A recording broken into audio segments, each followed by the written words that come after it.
think we'll go ahead and get started. I want to welcome everybody. I know more people will come in, but we have a few announcements to do, so I'll do those now.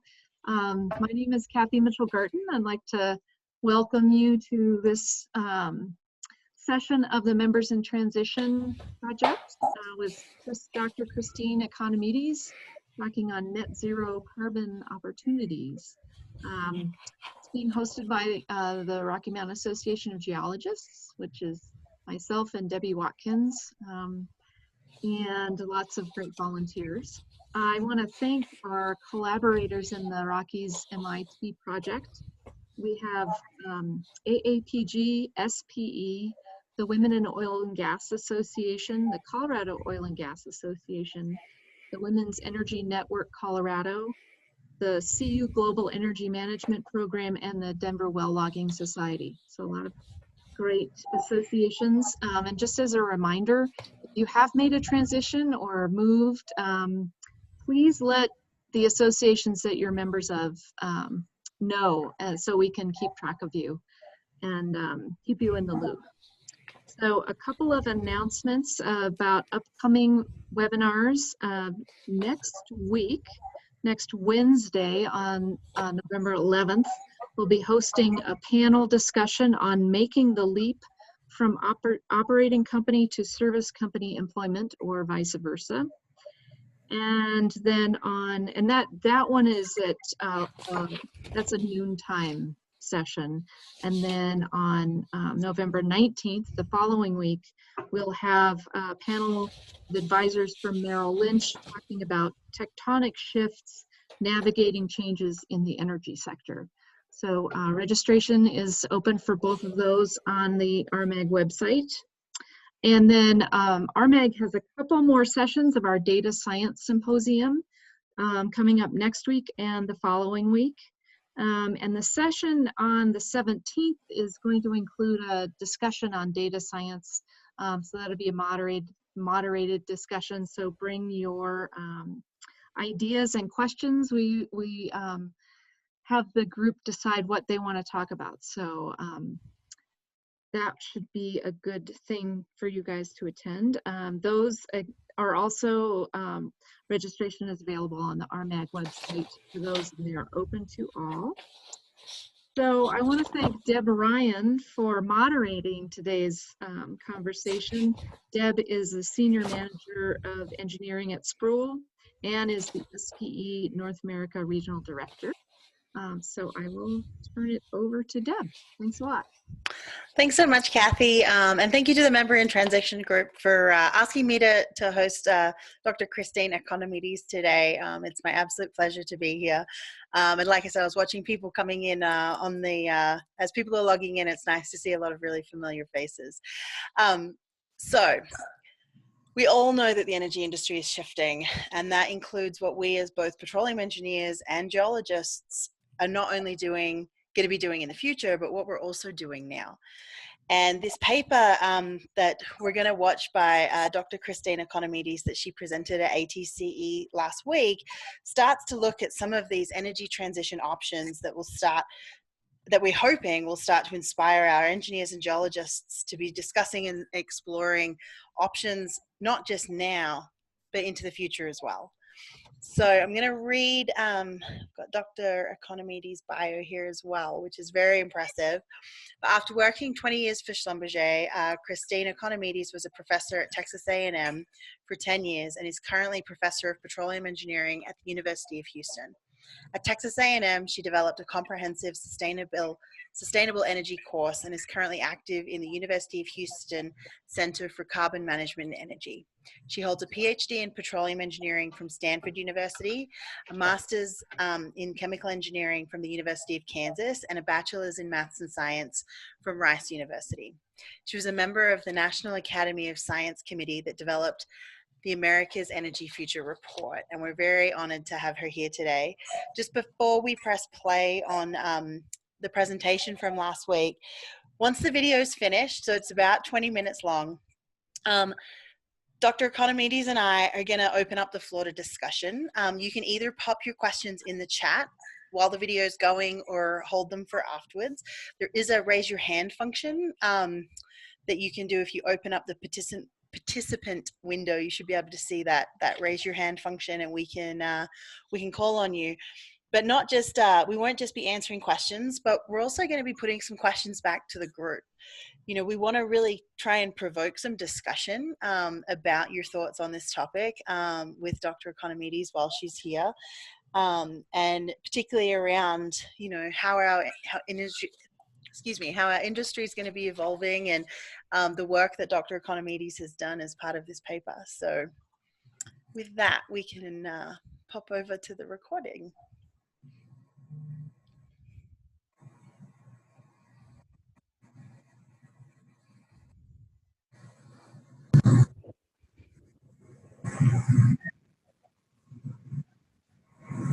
Can you see that, Deb?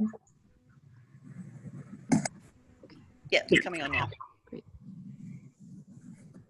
This is SPE 201613, cost comparison between carbon neutral fuel and alternative low carbon energy options. I would like to recognize my co-author, Neil de Guzman from IMARC, and we would both like to express our appreciation to SPE for selecting this paper for a presentation. I will start by listing the essential points to look for in this presentation. First, we will define what we mean by carbon neutral fuel and what we think it should cost. Then we want to look at alternatives to crude oil for transportation, namely electrification and hydrogen.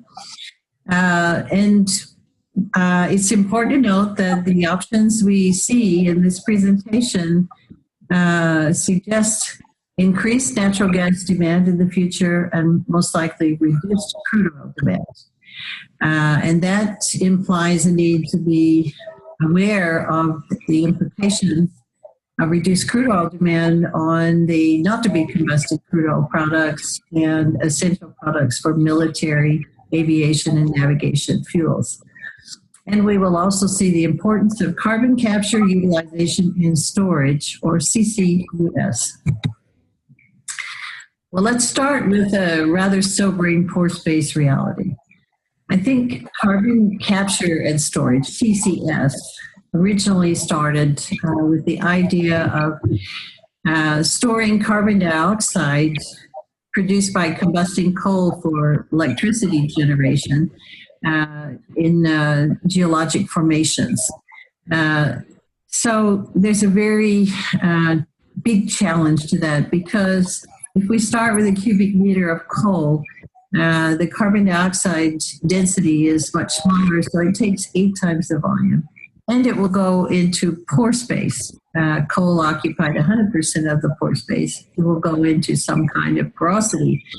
And then by the time we also consider that we'd like to see ultimately the carbon dioxide dissolved in brine, it's only about 2% saturation. So putting all this together, what we see is it amounts to 200 times the original coal volume. Oil is much friendlier in this respect. First of all, it starts from pore space. So if we store the carbon dioxide from combusting of oil products, it only takes 2.3 times the pore space. And natural gas, or methane, is really friendly in this respect, because it actually takes less pore space, about 2/3 the pore space, to store the carbon dioxide from combusting natural gas. Carbon neutral fuel emits no greenhouse gas to the atmosphere by eliminating all greenhouse gas links. So think methane here. And in addition, capturing and storing the combustion greenhouse gases, namely CO2. And looking over here at the life cycle greenhouse gas emissions from crude oil, we see that combustion emissions are more than 80% of the greenhouse gas emissions coming from crude oil. So industry emphasis on upstream emissions are really only looking at a small fraction of the greenhouse gas implications.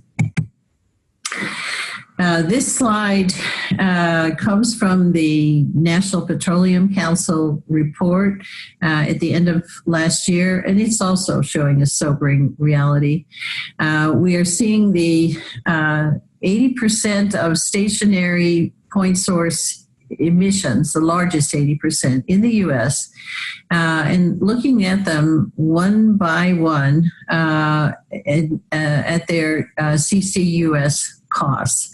And what we see is those costs may start out relatively reasonably, say around $15 per ton of CO2, but they rise very quickly in cost. And by the time we get to the 80th, we're over $280 per ton of CO2.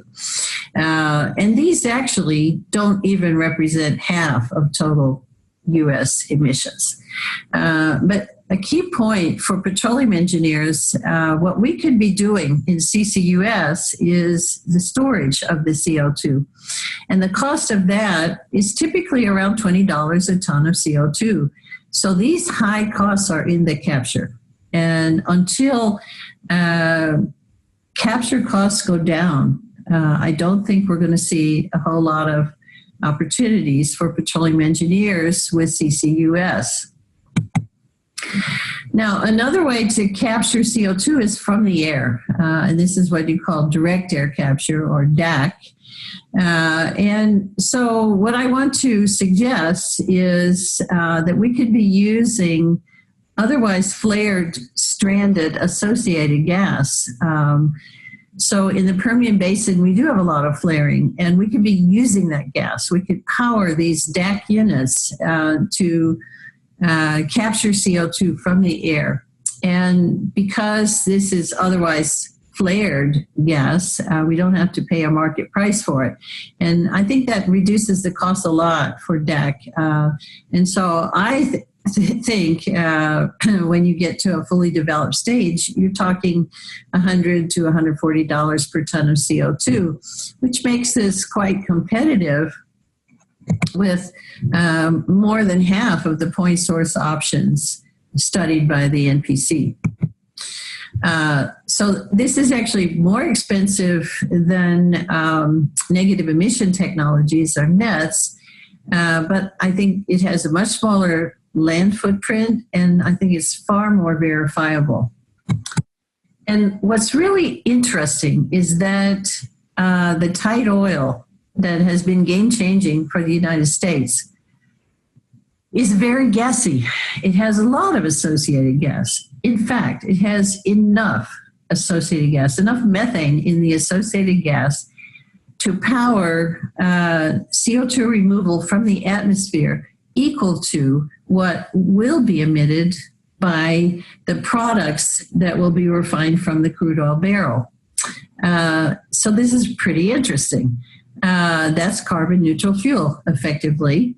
And it's producing CO2 at about $1.16 per MCF, which is quite competitive, because my understanding is that the CO2 mostly used for EOR right now, coming from underground formations, is probably a bit more than that.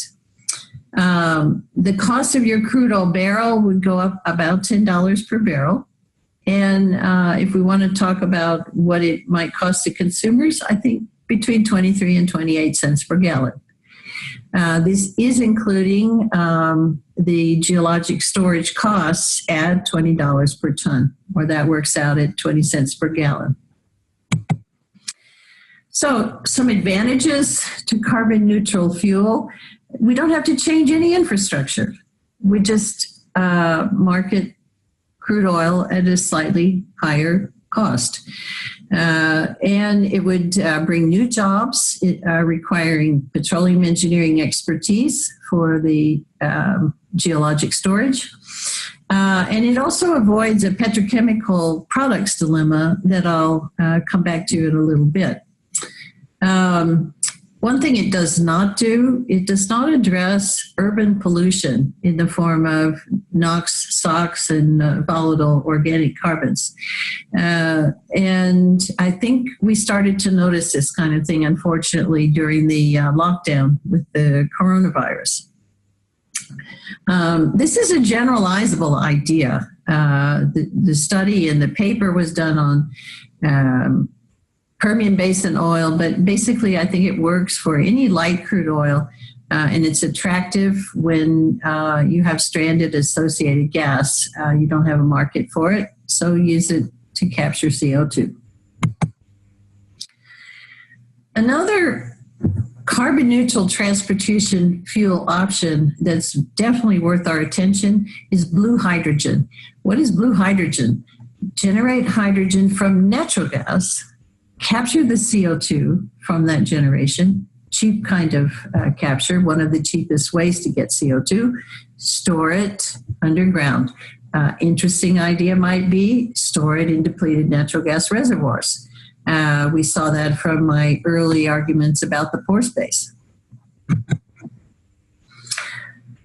Hydrogen is very interesting for transportation. It's getting a lot of attention right now for the heavy-duty vehicles as a better choice than going to electrification. Regarding light-duty vehicles, this is very subject to consumer preferences, and we're about to talk about electric vehicles as well. So it kind of depends where that goes. Regarding aviation and shipping, there are technical challenges to hydrogen as your onboard fuel, but people are working on that. So I would be somewhat optimistic about the possibilities. And as well, I think we could be looking at using blue hydrogen instead of natural gas with carbon capture and storage for net zero emissions in electric power generation from natural gas. Let's also look at the option of electrified transportation or electric vehicles. These are amazingly simple vehicles, very low maintenance. They're wonderful for use in urban environments. They have no emissions except the dust they stir up. But they're not so nice for long distance because if you're going from one city to another and you have to stop to charge, it takes a lot longer than refueling a conventional gasoline car. And as well, regarding sea and air transport, you have to also have onboard fuel. That being said, both of these, sea ships and airships, are more and more electric, just as our gasoline cars. Much of what the vehicles do is electric. I also see the likelihood that a lot of the engines using diesel are going to migrate towards electrified technologies. We see this in our own industry because we have electric pumps now and electric drilling rigs. So I think this is a likelihood in the near-term future. But all of this makes sense only when electricity is decarbonized. And so it's important to look at what sort of electricity mix gets to decarbonized and what are the land requirements to get there and the costs. So this study is discussed in the paper. I don't have time to go into the details. This is a very busy slide. So it's just looking at implications of how you can get to a net zero electricity mix. And I only want to give you two takeaways. One, renewable energy requires much greater generation capacity and a huge land footprint. And the second point, the lowest cost option uses natural gas with carbon capture and storage. So about transportation costs. Internal combustion engines really are inefficient in energy use compared to either electric vehicles or hydrogen. For the EVs, the maintenance cost is really trivial. And either one of them could be avoiding the issues of crude oil products that are subject to sometimes enormous price volatility. And then I think it's interesting, this study is featured in the paper, and it's a study about what's going on in California, where they really are trying all these options as we speak. And the study concluded that by 2050, when California expects to be zero emission or carbon neutral, it will be relying on a lot of renewable energy, and they estimate that people will be spending on the order of $1,200 per year more for electric vehicles than they would spend today with conventional vehicles. And when you compare that to the carbon neutral fuel premium, even if it's 50 cents a gallon, which is almost double what I'm estimating it needs to be, for 10,000 miles per year average, you'd spend only $250 more per year. Regarding hydrogen, the story's not good yet, I think, in California for hydrogen, because the fuel costs are really very high and not really competitive with other options. So last point regards crude oil. If we really are migrating away from using crude oil, what about the products that aren't combusted, which offer higher value after all, but they only represent about 15% of the barrel? So let's talk about paints and plastics, pharmaceuticals, etc. And plus, mentioned before, military aviation and ocean shipping are right now reliant on crude oil fuels. So perhaps we continue to produce oil, but export the fuels for transportation and heating that we're migrating away from. And maybe in the longer term, we start to find ways to produce these products from plant origins. So from biofuels and biopharma, bioplastic, bio whatever. So conclusions. First of all, just to reiterate, attention to CO2 point sources is not the whole story. Carbon neutral fuel actually focuses on direct air capture and looks not to be cost prohibitive to me. This fuel option actually is lower cost at the moment than electrification or hydrogen for transportation, but that's a lot to do with the cost of the vehicles, and they're coming down. Blue hydrogen looks very attractive for both transportation and electricity, at least for North America, because we have such an abundance of natural gas. Cost-effective electricity decarbonization requires natural gas. The argument for switching away from crude oil probably has to do with plain old pollution, that it would reduce urban emissions significantly. All the options I'm talking about look like they would increase natural gas demand but reduce crude oil demand. And we do need to have an eye on how do we manage petrochemical products and non-negotiable current crude oil applications.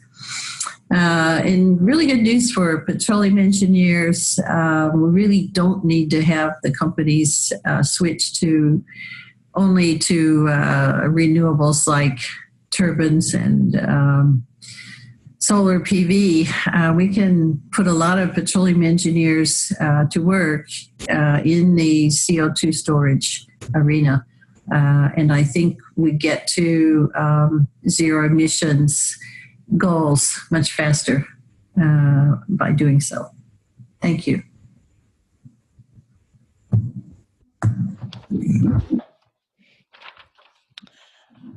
So thank you for allowing us to watch your presentation from last week, Dr. Economides.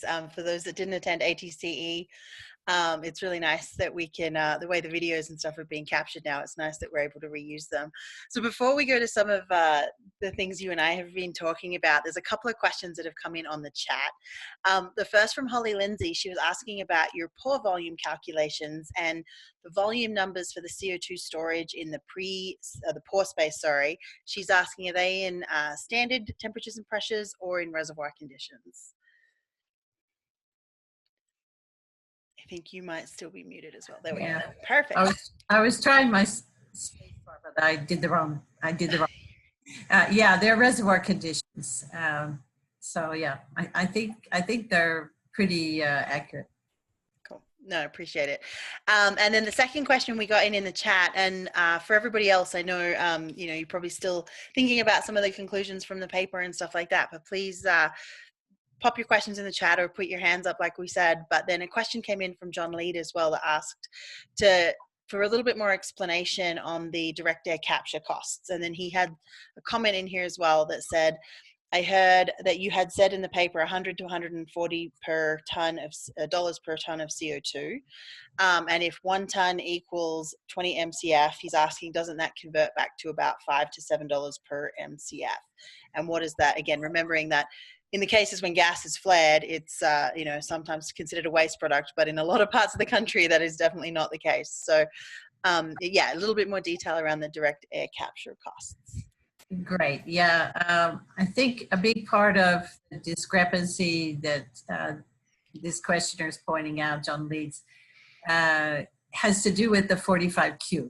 So this is including the 45Q incentive, and that's $35 a ton if the CO2 will be used for EOR, and it's $50 a ton if it will be stored directly in an aquifer.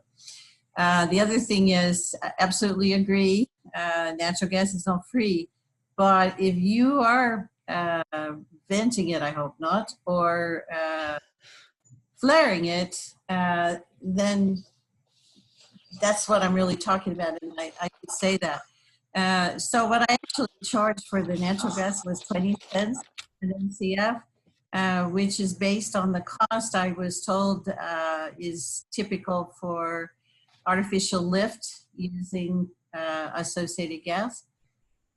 So that's where that comes from. Now, if you have to make up some of the natural gas because the oil is not that light, then I think you do most likely have to buy the gas at market price. And I will also say this, my cost estimates are based on what I published in a journal article about the carbon engineering technology. So specifically, that's what's going on. I have used a more favorable discount rate than they do because I don't see that this is high risk particularly. And they were charging $3.50 an MCF for their estimates, which I think is way high for North American natural gas. So I hope that helps, and if more, I'd be happy to just see emails with you and give you all the details. And there is, you did see the SPE paper number in the video, and we can get that SPE paper number for people as well, because there's a lot more detail in that paper than obviously Dr. Economides was able to put in her 20-minute presentation. So I have had the privilege of reading that paper, and there is a lot more information in that. So we've got a couple more questions that have come in on the chat while we've been talking. And for those of you, you actually talked about the 45Q quickly, and for those that are unaware of it, this is one of the tax credits essentially associated with some of the carbon and things like that, and that leads into the next question a little bit from Terry Olson, and that is, what policies should be encouraged by state and federal governments to promote carbon neutral fuels like you're suggesting? Yeah, great question. I mean, there's a variety of ways you might get there. A gasoline tax wouldn't have to be very much. If you have a gasoline tax that can then be charged back to operators that are producing these fuels, then you get what you need. Because I'm never suggesting that this is free, nor should anybody be doing it at a unprofitable way. So it's a great question, what policies might be done. Another possibility could be carbon tax. Carbon tax could get you there. And I think this is really reassuring on that front, because it's my belief that if consumers really want carbon neutral fuel, it's not so out of range cost-wise. Yeah, I'm going to actually ask you one more question on this, and then we might do the poll that we've got in there. And then I saw Adrian also had a question in the chat that'll also kind of flow in with that as well. So you're talking about the consumers and the impact to consumers as well, and that $10 barrel per additional for operators, and then that 23 to 28 cents per gallon for the end consumers. Do you think there's sort of two parts to this question, and I'd love people's opinions and stuff in the chat on this as well. Do you think that $10 per barrel is going to be something that operators are just going to have to live with eventually, because there's going to be so much pressure from investors to go to this carbon neutral fuel aspect? And then on the other side of that, in terms of the consumers, do you think consumers are going to be willing to do that? And who do you think is going to be a consumer of carbon neutral fuel, both now and in the future? So it's a very loaded question, and I again love some chat and thoughts from everybody else listening in as well. So kind of two parts to it.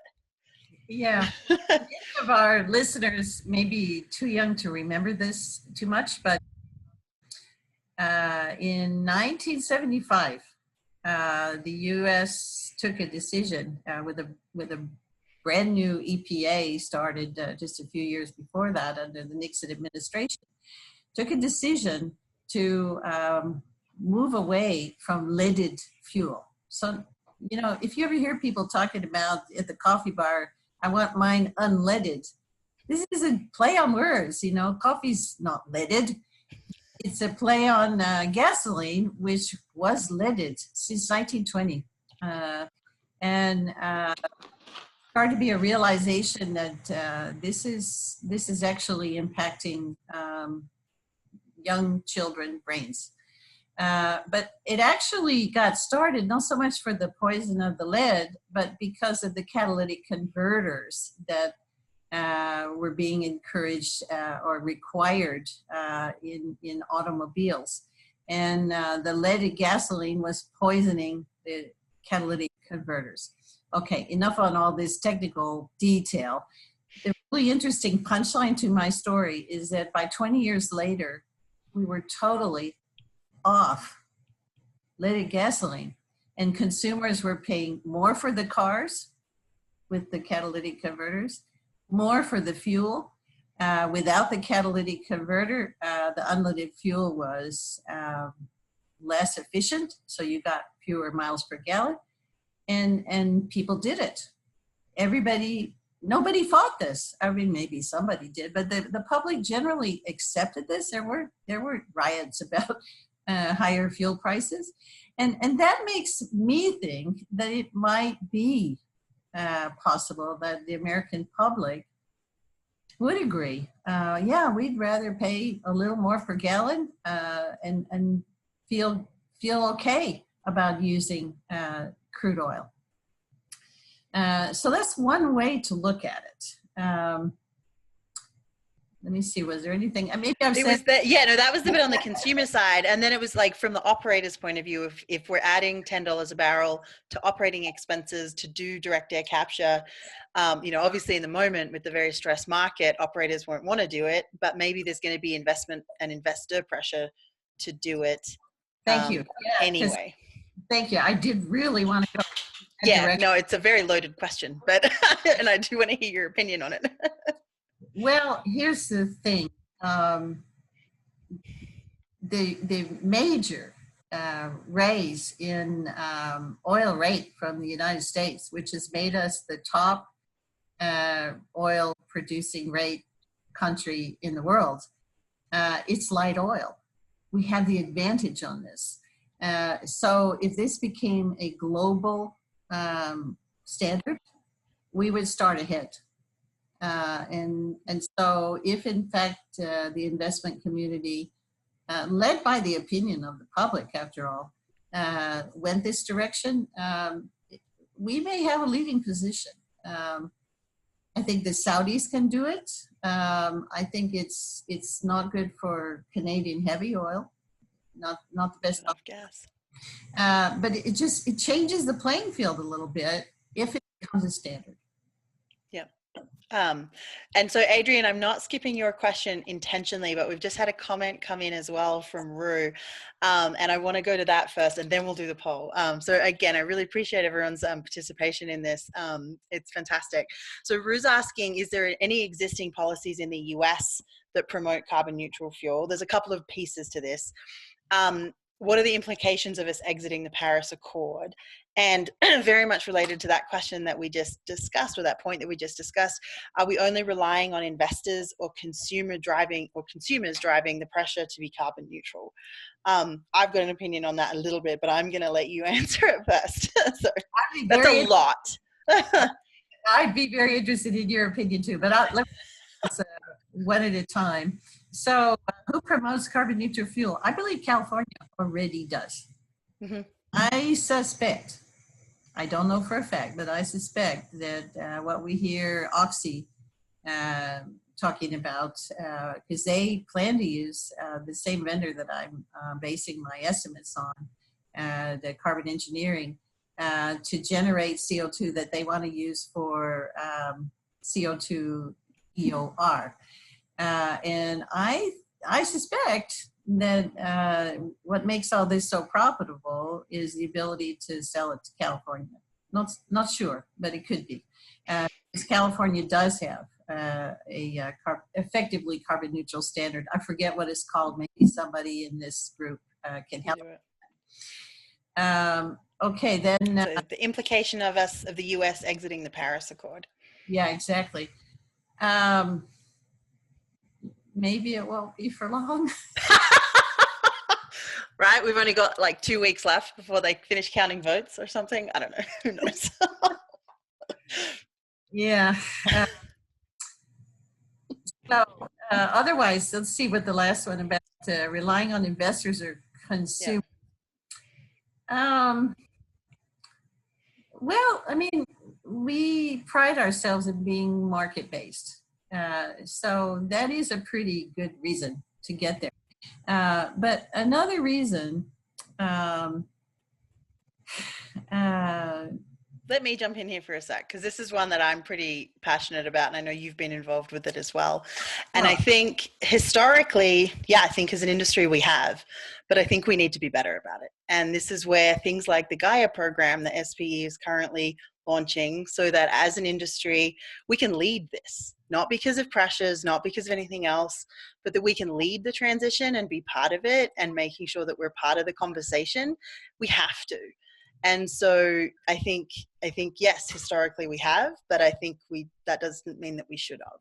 So I know Christine's been very involved with the initial kickoff of the GAIA program in 2018, and I've been working with Johanna, who's the outgoing HSCS director, about what that looks like in the US. So and Holly's just jumped in as well and echoed that. And I think it's on all of us, and it's on us to take the lead on it, not because of investor pressure or anything, but because it's the right thing to do. So that's my piece on it. And I'll climb off my soapbox now. But, No, I love it. And I don't disagree with the word you said. The other thing that I would add, though, I strongly believe that if our industry does what some of the multinationals claim they're doing, which has become energy companies, not just petroleum companies, that our leadership would lead to less costly and faster transition. I think I said that in the presentation, but it bears repeating. I do think we understand energy and its implications, and if we do get to talking about hydrogen, for sure, this is not a bad choice for our industry, and we could certainly show leadership in that direction too. Yeah. So let's do the poll question. Kathy, I don't know if you or Debbie's going to pop it up, and then Adrian, we're going to come back to your question. I haven't forgotten about that. So, okay. So with 1 MCF of methane, which would travel further? and I'll let you all read through the different pieces. We'll leave it here for a sec. It's obviously a lot to read.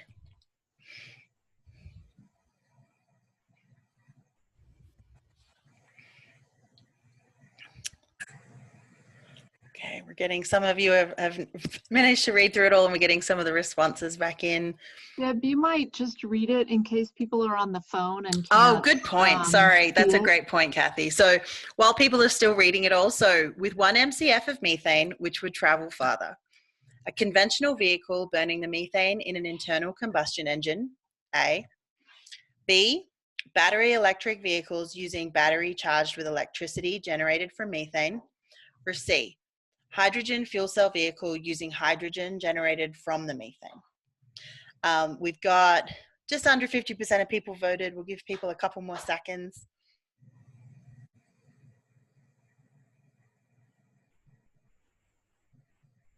Okay. So I think we've got pretty much 50% have answered. Okay, I'm going to end the poll. Okay, so 19% of you think A, 31 B, and 50% say C. I will be the first person to admit I got this wrong when Christine and I were talking earlier this week. Christine, which one is it? I think the red color is telling you, actually. Yeah. Hydrogen fuel cells really are efficient. So they beat out the other two, but the truth is that battery electric from electricity generated from the methane is a close second. And the internal combustion engine is so inefficient that it's less than half the distance. And people are surprised by this because you just say, keep it simple. It's the KISS principle, right? Keep it simple, stupid. You know, but it actually doesn't serve you well here. Yeah. So we're going to jump back to Adrian's question and just asking for a little bit more clarity on what you actually mean by carbon neutral fuels. And then he had a clarification that he also added and said oil can only be carbon neutral if all of the scope 1, 2, and 3 are captured or abated. So I'm going to turn that back to you. Yep, and that's what I mean. That is, and I get a little frustrated when I hear the industry emphasis on scope 1, because it's just such a small fraction of what I think the public who are concerned about. So I hope that helps, Adrian. So yes, it is making sure that we're doing all of those things. So we don't have any more questions in the chat at the moment, but I want to ask you one about hydrogen, because you made a comment in your presentation that in California, the hydrogen is still really expensive with how they're doing that. Can you elaborate on why and what kind of things would we need to do in order to make it more cost effective? So this one's off script, so sorry. Yeah, no. It's okay. It's not blue, first of all. It's coming from natural gas, and it's trucked where the hydrogen is generated. Californians don't like pipelines. So I suspect if we move this direction in Texas, we wouldn't have such a high price because we're more friendly to pipelines. So the other reason might be monopoly. The provider is generally one company at this point. And to be fair, I mean, there's no infrastructure for this. So I don't think it's in the cost of the generation. I think it's in the cost of the infrastructure. So it's a start, but if it can't be lower price than what Californians are forced to pay, I don't think it catches on. Might be okay for long haul trucking because there's already a lot of talk of generating it along the main trucking routes. So that might work, but consumers need a more competitive price. And just for people that maybe haven't heard the difference between like blue and green hydrogen and stuff like that, are you able to elaborate a little bit on like what do you mean by blue hydrogen versus, you know, other forms of hydrogen like you were talking about in California? Yeah, let me say a couple things about hydrogen. People worry about hydrogen pipelines, but there's more pipelining of hydrogen in the Gulf Coast region than anywhere else in the world, and by a lot. So there's a lot of hydrogen generation associated with the refining and petrochemical plants. It is being generated from natural gas, so that's already going on. But this is gray hydrogen, so they're letting the CO2 emissions from the shift reaction go into the atmosphere. It becomes blue if they collect those CO2 emissions and do something with the CO2. So either store it or use it for EOR. And you may have heard of Denbury. Denbury's CO2 that they're using for CCUS is coming from hydrogen generation in the Gulf Coast area. And they want to do more of that.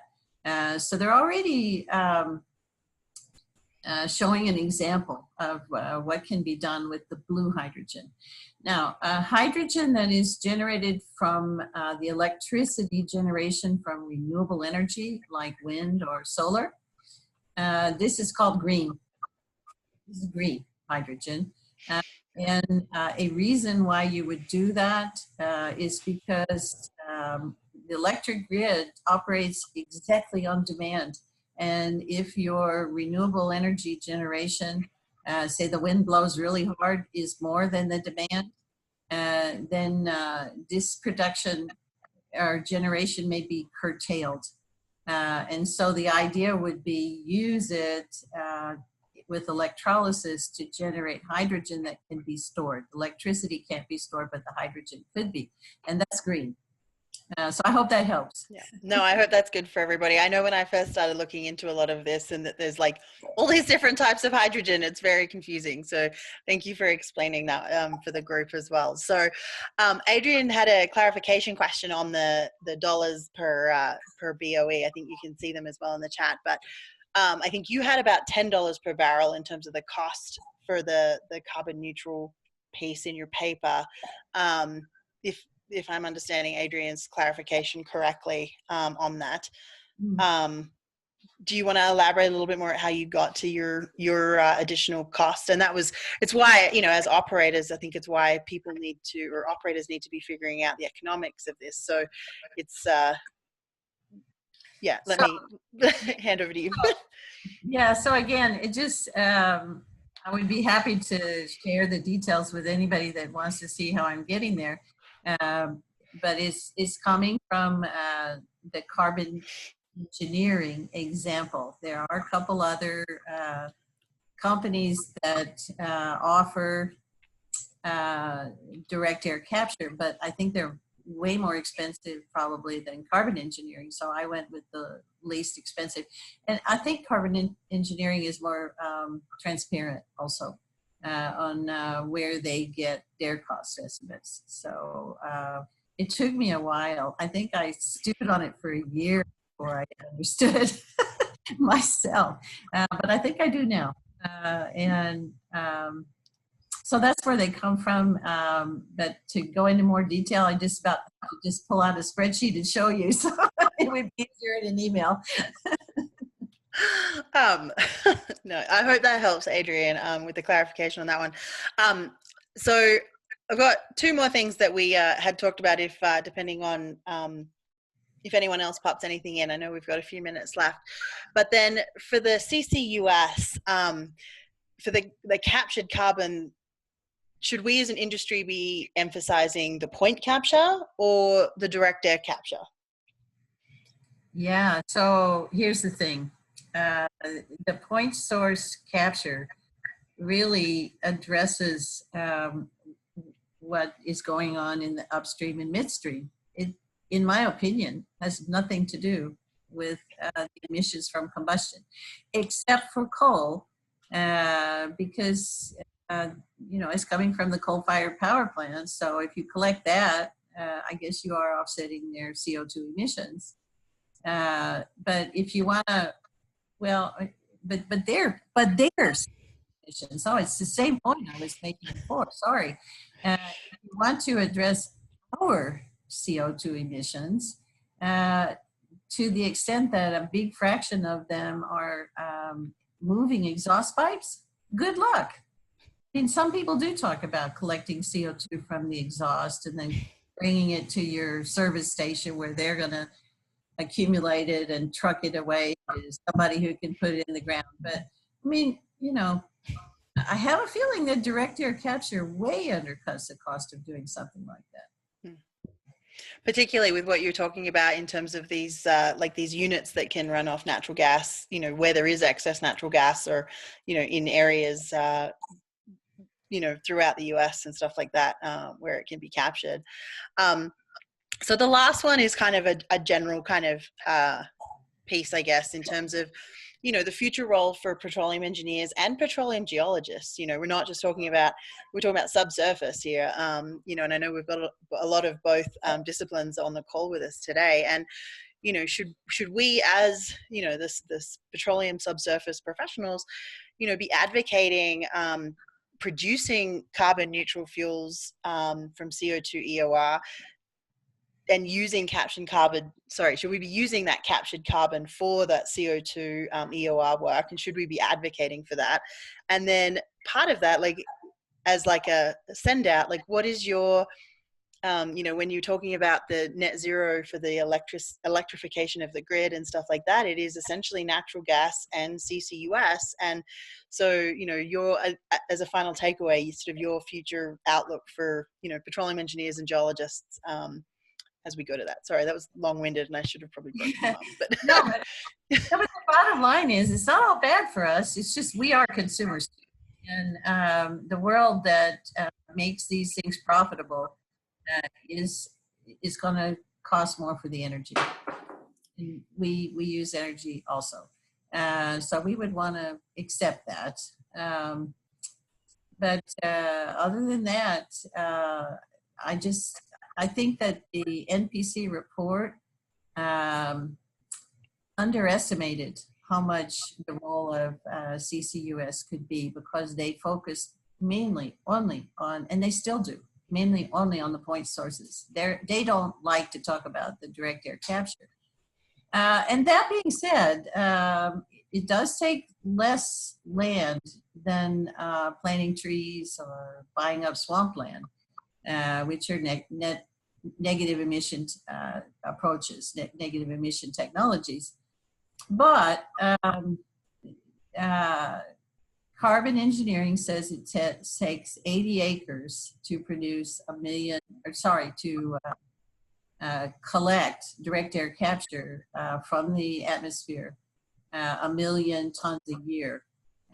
So you're gonna take up those 80 acres, their units, lots of their units.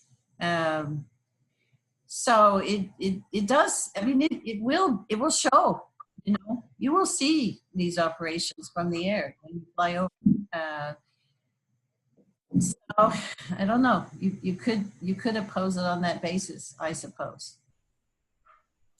Yeah, but I guess the footprint, to your point, with the footprint that things like solar panels and stuff also take up, it's you know, everything has an impact and everything has a footprint, and exactly. It's how are we being most efficient and effective with that footprint, I think is a big takeaway with that, and what that's doing in terms of taking the carbon out of the air, or whether it's point source or direct capture and stuff. So you know, and I think there's been, you know, the future for petroleum engineering and geologists is definitely there. You know, we know that the demand is still there and the natural gas is needed, whether it's, you know, for generating hydrogen, or if it's for electrification and things like that as well. So, you know, I know I've definitely started talking to a lot of students and things, and I know you obviously as a professor talk to students every day, and there's a lot of concern out there, you know, in the industry about what the future of the industry is going to look like. And it's going to look a little bit different, but it's going to be a lot of the same skill sets. And I think that's a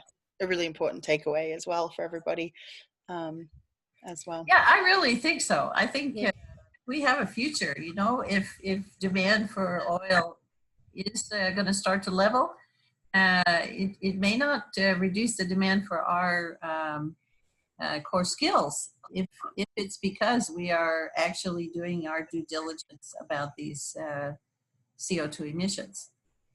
Yeah, for sure. Any final takeaways or any other additional questions from the audience? We're oh, so Rue asked for the name of the program. So it's called the GAIA. Let me type it in the chat. It's just starting to be rolled out from SPE. For those of you here in Denver, it's pretty much all I'm going to be talking about for the next 3 years. Well, I'm regional director and stuff like that, and it is a program that has been done in conjunction with AEPG and SCG and other organizations, along with IPECA and OGCI as well. So it's not just SPE on its own. It's about how we as an industry are going to be on the right side of history, and I'm very excited about it, obviously, because I won't stop talking about it. So thank you so much, Dr. Economides, for joining us. You know, it would be wonderful to have you here in person, but because we can do this virtually, you know, having you participate is fantastic. So thank you again, and yeah, thank you for everybody for jumping in and participating and asking all your questions and stuff as well. So thank you. Yeah, Thank you. I really appreciate those of you that attended. The story I love to tell, and I'm glad you gave me the opportunity. It's an important part of the journey and the transition for all of us. So thanks again. Great. Thanks so much. Okay.